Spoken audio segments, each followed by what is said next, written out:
ఓం సాయిరామ్ సమర్థ సద్గురు సాయినాథ్ మహారాజుకి జై. సాయి భక్తులందరికీ నమస్కారం అండి. మన బాబాగారి దయ వల్ల మనందరం బాగుండాలి, సంతోషంగా ఉండాలి అని చెప్పి మనస్ఫూర్తిగా కోరుకుంటూ ఈరోజు వీడియో స్టార్ట్ చేస్తున్నాను ఫ్రెండ్స్. ఇక ఈరోజు వీడియోలో మనం చూడబోయేది ఏంటి అంటే, తల్లి ఈ రెండింటిలో ఒకటి తాకమ్మా. ఒకటి విభూది, రెండు నా పాదుకలు. ఏదో ఒకటి నువ్వు తాకు. నువ్వు ఒక శుభవార్తను అందుకుంటావమ్మా. ఈ గురువారం రోజున నాకెంతో ప్రీతికరమైనటువంటి ఈ గురువారం రోజున ఇప్పుడే తాకు తల్లి. నీకు మంచి శుభవార్తనైతే నేను అందిస్తాను బిడ్డ అంటూ బాబాగారు మన కోసం తీసుకొచ్చిన ఈ సందేశాన్ని వినే ముందుగా మన ఛానల్ని ఫస్ట్ టైం చూస్తున్నట్లయితే ప్లీజ్ సబ్స్క్రైబ్ చేసుకోండి ఫ్రెండ్స్. వీడియో నచ్చితే కనుక లైక్ చేసి సపోర్ట్ చేయండి. ఇక వీడియోలోకి వెళ్ళబోయే ముందుగా ఒక్కసారి, ఎక్కడెక్కడో మీరు జ్యోతిష్యం చెప్పించుకొని తృప్తి చెందకుండా, మనశ్శాంతి అనేది లేకుండా, మీ సమస్య అనేది ప్రాబ్లంకి ఆ సొల్యూషన్ అనేది దొరక్క మీరు అసంతృప్తిగా బాధపడుతూ ఉన్నట్లయితే ఒక్కసారి మనకు బాగా తెలిసినటువంటి గురువుగారు శ్రీ షిరిడి సాయిబాబా ఆశీస్సులతో జ్యోతిష్యం చెప్తున్నారు గురూజీ సుబ్రహ్మణ్యం రాజు గారు. Contact number 9908224144. ఈ గురువుగారు నెంబర్ 1 వశీకరణ స్పెషలిస్ట్. మీ యొక్క ప్రతి సమస్యకి కూడా పరిష్కారం అనేది చూపిస్తారు. అన్ని విషయాలను కూడా ఫోన్లో స్వయంగా గురువుగారే మాట్లాడతారు. ప్రేమ, పెళ్లి, భార్యాభర్తల మధ్య సమస్యలు, స్త్రీ మరియు పురుషుల వశీకరణం చేయబడును. చెడు గృహ ప్రయోగాలకు నివారణ చేయబడును. మీ యొక్క ఎటువంటి సమస్యనైనా సరే ఫోన్లోనే 24 గంటల్లో పరిష్కారం అనేది చూపిస్తారు. కాబట్టి నమ్మకంతో గురువుగారిని కాంటాక్ట్ అవ్వండి. మీరు ఎక్కడెక్కడో జ్యోతిష్యం చెప్పించుకొని అసంతృప్తి చెంది ఉంటే ఈ గురువు గారి దగ్గర ఒక్కసారి ఫోన్ చేసి మీ సమస్యకు పరిష్కారం అనేది తెలుసుకున్న తర్వాత మీ మనసు ప్రశాంతంగా ఉంటుంది. కాబట్టి నమ్మకంతో కాల్ చేయండి గురువుగారికి. సుబ్రహ్మణ్యం రాజు గారు, నెంబర్ 1 వశీకరణ స్పెషలిస్ట్. Contact number 9908224144. ఇక వీడియోలోకి వచ్చేస్తే తల్లి, పాదుకలు అలాగే మహిమగల విభూది అనేది నీకోసం తీసుకొచ్చానమ్మా. రెండింటిలో ఒకటి తాకు. ఒక వస్తువుని తాకు బిడ్డ. నీవు ఎలాంటి శుభవార్తను అందుకోబోతున్నావో ఈరోజు నీ సాయి తండ్రి మాటల్లోనే తెలుసుకో. నీకు ఎలాంటి శుభవార్త వస్తుందో విను. ఒక్కరికి కూడా ఎంతో ప్రీతికరం అలాంటి పాదుకుల లేదంటే విభూద మీకోసం ఏం చెబుతున్నానన్నది ఇప్పుడే ఈ సాయి మాటలో వినుబిడ్డ. ఈ సాయి అనుగ్రహం పొందుతల్లి. ఇక మొట్టమొదటగా ఎవరైతే పాదుకులు తాకుతారో, బాబాగారి మహిమగల పాదుకులు తాకారో వారికి బాబాగారు అందిస్తున్నటువంటి సందేశం బిడ్డ, నువ్వు ఊహించని ధనలాభం నీకు రందబోతుంది బిడ్డ. నువ్వు ఉద్యోగం పోగొట్టుకున్నావు కదా, ఆ ఉద్యోగానికి సంబంధించిన ప్రయత్నాలు కూడా జరుగుతున్నాయి. ఆ ఉద్యోగం అనేది కూడా నువ్వు కోరుకున్నది అతి కొద్ది రోజుల్లోనే, ఒక వారం రోజుల్లోనే మంచి ఉద్యోగం అనేది కూడా నీకు దొరుకుతుంది. నువ్వు పడిన ఇబ్బందులన్నీ కూడా నీకు దూరం అయిపోతాయి. నీకు పూర్వ వైభవం ఖచ్చితంగా వస్తుందమ్మా. జీవితం అనేది తప్పకుండా బ్రహ్మాండంగా ఏర్పడుతుంది. నువ్వు ఎంత మంచిదైనా సరే, అవమానాలు పడ్డా, అవమానాలు చేసినా, ఎంతమంది దగ్గర నువ్వు చిన్న చూపుగా చూసినా నిన్ను వారందరినీ కూడా నువ్వు ఎప్పుడు కూడా క్షమించేస్తావు. వాళ్ళు బాగుండాలని చెప్పి కోరుకుంటావు. అందుకే ఈరోజు ఈ సాయినాథుడు ఈ గురువారం రోజున నిన్ను ఉన్నత స్థాయికి ఉంచాలని తను అనుకుంటున్నాడు. ఇంతటి చల్లని తల్లి నీ యొక్క శ్రమకు, నీ యొక్క కష్టానికి ప్రతిఫలం ఈ కష్ట సమయంలో కూడా నీకు అంటి పెట్టుకొని ఎన్నో ఇబ్బందికరమైనటువంటి జీవితం అనేది నువ్వు గడిపి కూడా ఇప్పటి వరకు మంచి స్థాయికి రావాలనుకొని ఆరాటపడ్డావు. ఇక ఈ రోజుటితో ఆ బాధలన్నీ తొలగిపోయాయి తల్లి. ఈ సాయి మీద నమ్మకం ఉంచి నా బిడ్డ కోసం ఈ వాక్ అనేది అందిస్తున్నాను. నీ దాంపత్య జీవితం మంచిగా ఉండబోతోంది. నీ భార్య లేదా భర్త, నీ బిడ్డలతో సుఖంగా సంతోషంగా ఉండబోతున్నావు. ఇక ఎంతోమందికి ఎంతో మంచి స్థితికైతే నువ్వు రాబోతున్నావు తల్లి.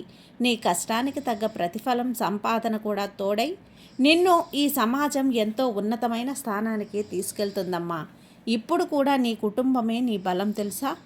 వారి ఆప్యాయతలు, అనురాగాలు, నీ మీద ఉన్నటువంటి వారికి ప్రేమ నిన్ను మంచి స్థాయికి చేర్చాలన్న తాపత్రయం, నీ కుటుంబం బలం నీ కోసమే.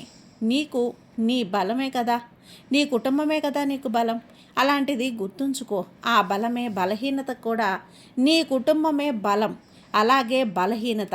అవును కదా తల్లి. ఎప్పుడైతే ఇంతవరకు బాధలు అనుభవించావో ఆ బాధలు, ఆ ఇబ్బందులు అన్నీ కూడా నీకు ఇక శుభసూచకంగా మారబోతున్నాయి. నువ్వు పట్టిందల్లా బంగారం కాబోతుంది. అలా చేసే బాధ్యత ఈ బాబా తీసుకుంటున్నానమ్మా. నేను నీ బిడ్డగా, నిన్ను నా బిడ్డగా స్వీకరించాను. ఇక నీకు రాజయోగం అనుభవించబోతున్నావు. ఎందుకంటే ఈ సాయి అనుగ్రహంతో నీకు రాబోతున్నాయమ్మా. ఇకపైన అన్ని సంతోషాలు కూడా నీకు అందించే బాధ్యత స్వయంగా నాదే. నా బాధ్యత నీది అని నువ్వు అనుకుంటున్నావు. అది తప్పకుండా నేను తీసుకుంటాను. నీకు తోడుగా సంపాదనతో పాటు నీకు మరింత సంతోషంగా తోడవుతాను. అలాగే నీ బిడ్డలు పేరు ప్రతిష్టలు సంపాదించి పెడతాను. ఉన్నత స్థానంలో వెళ్తారు తల్లి. వారి సంపాదన మార్గం అత్యధికమైనటువంటి స్థానంలో ఉంటుంది. తప్పకుండా అలా కష్టపడతారు కూడా. అదృష్టం కలిసి వస్తుంది కదా. నువ్వు భరించనంత బాధ అన్నింటినీ అదృష్టం అనేది ఫలితాలు అద్దుకుంటావు. నేను చెబుతున్నాను కదా తల్లి, అందరితో కలిసి ఉండు. కొందరిలో మాత్రమే నువ్వు జాగ్రత్తగా ఉండు. నీకు నేను చెబుతున్నటువంటి ఒక పెద్ద సూచన, ఎప్పుడూ కూడా ఒకరిని నమ్మి వాళ్ళ మంచివారిని నువ్వు గుడ్డిగా వెళ్ళిపోకు. అది నీకు చాలా కష్టం బిడ్డ. ఎందుకంటే నీ వెంటే ఉండి నిన్ను వెన్నుపోటు పొడిచే వ్యక్తులు ఉన్నారు. అలాంటి వ్యక్తుల్ని తెలుసుకొని జాగ్రత్త పడు. ఎంతటి వారైనా సరే నిన్ను ఒక్కొక్కసారి పరీక్ష కాలం అనేది నిన్ను పెడుతూ ఉంటుంది. ఓడిపోవాలా గెలవాలా అన్నది నీ చేతుల్లోనే ఉండదు. కొన్నిసార్లు ఉంటుంది, కొన్నిసార్లు ఉండదు. నువ్వు ఇప్పటి వరకు అది తప్పకుండా గుర్తిస్తావు. అన్యోన్యంగా ఉంటావమ్మా. నీ జీవితాన్ని సుఖమయం చేసుకో. ఏ బెంగా వద్దు తల్లి. అన్నీ కూడా నీకు తొలగిపోయి ఆ సమయానికి నీకు ఇప్పటి నుంచి నేను ఇస్తున్నాను కదా, నీ ఇంట్లో కష్టాలన్నీ కూడా మటుమాయమైపోతాయి. నీ యొక్క దాంపత్య జీవితం చక్కగా ఉంటుంది తల్లి. నీ బిడ్డలు అయోమయ స్థితిలో నుంచి మంచి స్థాయికి వెళ్తారు. ఖచ్చితంగా నీ ఇల్లు మంచి 2 పువ్వులు 6 కాయలుగా అవుతుంది. ఇక నీవు చేయవలసిందల్లా ఆనందంగా ఉండటమే, ప్రశాంతంగా ఉండటమే. ఎందుకంటే నువ్వు బాధపడితే ఆ బాధ నీ ఇంట్లో ఒక నెగిటివ్ వైబ్ అనేది ఏర్పడుతుంది తల్లి. అది నీకే కాకుండా నీ బిడ్డలకి, నీ ఇంటికి కూడా ఆపద. కాబట్టి ఎప్పుడూ కూడా పశ్చాత్తాపాన్ని పక్కన పెట్టు. అలాగే నిశ్చింతగా ఉండు తల్లి. నీ బిడ్డల భవిష్యత్తు కూడా ప్రశ్నార్థకంగా మార్చుకోకుండా ఆనందంగా ఉండేలా నా బాధ్యతగా తీసుకొని నేను చేస్తాను. అది ఆలోచించి నువ్వు వేదన పడద్దు తల్లి. నాకు తెలుసు కదా నీ చేతిలో ఏముంది అనుకుంటున్నావో. నిజమే తల్లి, నీ చేతిలో ఏముందమ్మా. నువ్వు ఎక్కడికి వెళ్తే అక్కడ రాజీ పడుతూ ఉంటావు. నీ చేతిలో ఏముంటుంది? రాజీ పడక పోరాడు తల్లి. అతి దగ్గరలోనైనా సరే పోరాడి గెలువు. నువ్వు ఒక్కొక్కసారి ఆలోచించు. అదే విధంగా ఆలోచించినప్పుడు కూడా నీకు అనిపిస్తూ ఉంటుంది, నువ్వు విభేదాలన్నీ కూడా సమస్యలు, పెద్ద పెద్ద సమస్యల వల్లనే, వాటి వల్ల నీకు ఎంతో మనసు బాధాకరంగా మారింది. జీవితంతో ఎంతో సమయం ఎన్నో విధాలుగా నిన్ను బాధ పెడుతూనే ఉంది కదా. ఆ విషయం నాకు స్పష్టంగా తెలుస్తుంది. ఇక అన్ని బాధలు తీరిపోయి నీకు ఆ బాధలన్నీ దూరమైపోతాయి. నువ్వు ఎప్పటికీ ఆనందమయంగా ఉంటావు. నువ్వు కోరుకున్న కోరికలన్నీ చక్కగా నెరవేరుతాయి. నీ బాబా నేను నీకు వాక్కిస్తున్నాను కదా. నువ్వు సంతోషంగా ఉండి జీవితంలో మంచి స్థాయికి వెళ్తావు తల్లి. ఇక ప్రశాంతంగా జీవిస్తావు. నీ సమస్యలన్నీ చక్కబెట్టుకొని నీ భార్యాభర్తలు సుఖ సంతోషాలతో ఉంటారు. నీ మధ్య ఉన్న సమస్యలన్నీ తొలగిపోయి అన్యోన్యంగా ఉంటారు.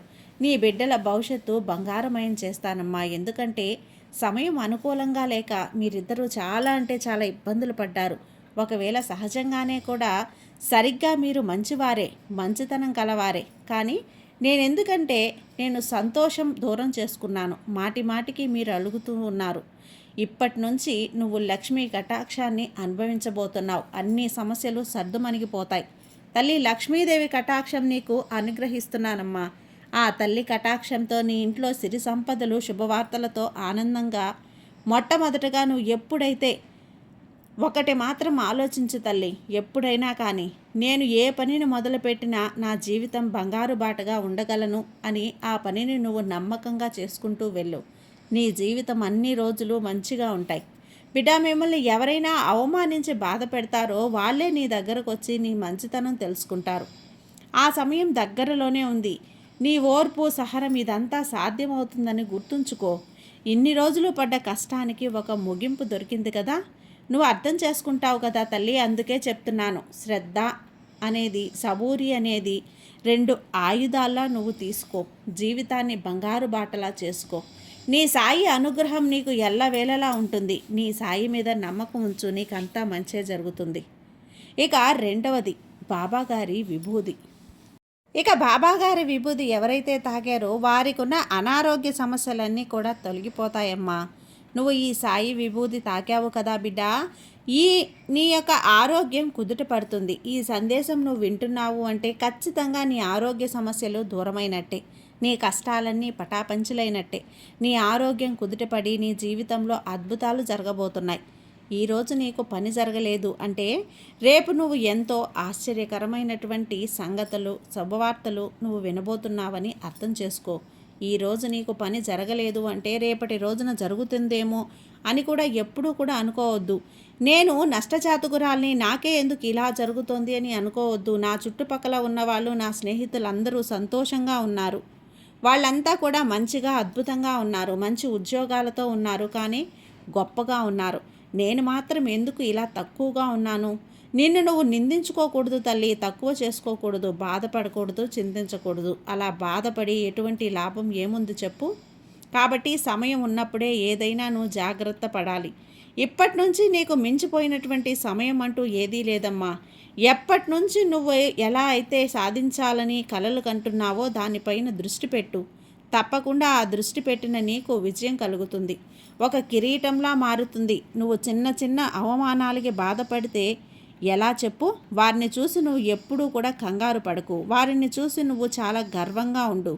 ఎందుకంటే నిన్ను నువ్వు కష్టాన్ని ఎగతాళి చేసుకుంటూ ఉంటే నీ విజయ కిరీటం ముందు వాళ్ళు సరిపోరు తల్లి. అంతే, ఎగతాళి చేసుకునే వారిని చేసుకోనివ్వు. నువ్వు ప్రేరణగా నిలవాలి. ఒక మంచి ప్రేరణగా నువ్వు ప్రతి విషయాన్ని తీసుకో. తప్పకుండా నిన్ను అవమానించిన వారు, నిన్ను కించపరిచిన వారు, బాధ పెట్టిన వారు తలదించుకొని వెళ్తారు. నిన్ను మన్నింపు అడుగుతారు. ఇక విజయంతోనే వారికి సమాధానం చెప్పాలమ్మా. నువ్వు ఏం వారి మీద పగ తీర్చుకోవాల్సిన అవసరం లేదు బిడ్డ. ఈ విజయమే వాళ్ళకి సమాధానం. నువ్వు తప్పకుండా సాధించడానికి పుట్టావు కదా, అందుకే చెప్తున్నాను. కాబట్టి నీకు అద్భుతాలు జరగబోతున్నాయి. నువ్వు ఏదైతే కోరుతావో అది తప్పకుండా జరుగుతుంది. నువ్వు ఏదైతే కోరుతావో అది తప్పకుండా జరుగుతుంది తల్లి. 100 రెట్ల అదృష్టం అనేది నీకు తప్పకుండా చేరబోతుంది. ఇప్పుడు నీకు ఉద్యోగం రాలేదని నువ్వు బాధపడద్దు. రేపటి రోజున నీకు అంతకు మించినటువంటి గణనీయమైనటువంటి ఉన్నత స్థాయికి నువ్వైతే చేరుకుంటావు తల్లి. నేను చెప్తున్నాను కదా, అందుకే నువ్వు పట్టుదలగా, ఓర్పుగా, సహనంగా, నమ్మకంగా ఇవన్నీ కూడా నీ విజయాన్ని సాధించాలని ఒక పట్టుదలతో ఉండాలి. ఇదే నీ గెలుపుకి నిదర్శనాలు. ఆ లక్షణాలు నీలో ఎక్కువగానే ఉన్నాయమ్మా. తప్పకుండా నువ్వు గెలిచే తీరుతావు. ఈ ఒక్క చిన్న పని, ఈ ఒక్క మాట నీకు 1000 కోట్ల బలాన్ని ఇస్తుంది. ఆ బలమంతా కూడా నీకు నీ బాబా అందిస్తున్నారు.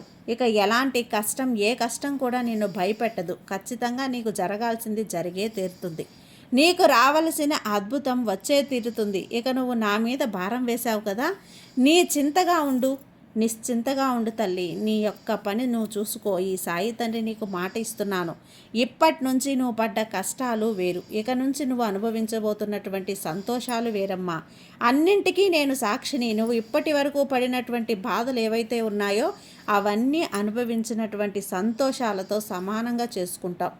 అలా సంతోషాన్ని అనుభవిస్తున్నావు. నీకు బాధలు విముక్తి. ఒకవేళ నువ్వు బాధలు పదే పదే గుర్తు చేసుకున్నావు అనుకో, ఇక కలకాలం నిన్ను సక్రమంగా నడిపించడానికి ఇక ఏం చెయ్యాలి?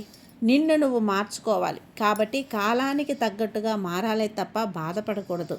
ఎప్పుడూ కూడా వ్యతిరేక ఆలోచనలు చేయకూడదు. నీ ఆందోళన అలాగే బయటకు వ్యక్తపరచాలి అంటే అది నువ్వు ఎవరి ముందో కాదు తల్లి, నీ సాయి ముందు మాత్రమే వ్యక్తపరచు. ఎందువల్ల అంటే నీ వేదన, ఆవేదన అయినా, కష్టమైనా అన్నీ అర్థం చేసుకునేది నీ సాయి తండ్రే కదమ్మా. నువ్వు కొంచెం ఆందోళనగా ఉంటే నువ్వు చాలా భయపెట్టేస్తారు తల్లి. ఈ జనం ఆ భయంలోనే నువ్వు సాధించాలన్న విషయం మర్చిపోయి కృంగిపోతావు, నిరుత్సాహపడిపోతావు. ఇక నువ్వు కృంగిపోవద్దు తల్లి. కష్ట సుఖాలు సమానంగా తీసుకో. పగలు రాత్రి ఎలా సమానంగా ఉంటాయో అలాగే కష్ట నష్టాలు కూడా సమానమే అని అలాగే స్వీకరించాలి. ఎప్పటికీ సంతోషం అన్నది నిరంతరం కాదు, బాధ అనేది శాశ్వతం కాదు. ఈ సాయి ఆశీస్సులు మాత్రమే నీకు ఎల్లవేళలా ఉంటాయి తల్లి. ఎందుకంటే నీ మంచితనమే నిన్ను నాకు దగ్గర చేసింది. అందుకే ఈ సాయి వాక్కుని నీకు అందిస్తున్నాను తల్లి. కొంతమందితో నువ్వు జాగ్రత్తగా ఉండు. ఇక వాళ్ళతో జాగ్రత్తగా ఉంటే ఆ మనస్తత్వం నువ్వు గమనించాలి. వారి మనస్తత్వం అందరినీ దూరం చేసుకోమని నేను చెప్పట్లేదమ్మా, కానీ ఎవరు ఎలాంటి వారు అని కొంచెం చూసుకో. నీవు నీ మీద ఈర్ష్యపడే వాళ్ళు దూరం పెట్టు. ఇక రాబోయే రోజులు ఆనందంగా జీవిస్తావు. ఇది ఖచ్చితంగా నేను చెప్పగలను బిడ్డ. ఇక ఆఖరిగా నీ ఆరోగ్య సమస్యలన్నీ తొలగిపోతాయి. నీ చిన్న ఆరోగ్య సమస్య వచ్చినా ఈ సాయి విభూతి పెట్టుకో, నీకు అంతా మంచి జరుగుతుంది. ఇక తొందరపడి నిర్ణయాలు వద్దమ్మా. ఎన్నో రోజులు ఎదురు చూస్తున్న నీకు సంతోషకరమైనటువంటి వార్తలు నువ్వు అందుకోబోతున్నావు. ఈ సాయి దయ వల్ల నీకు అన్నీ కూడా అందుతాయి.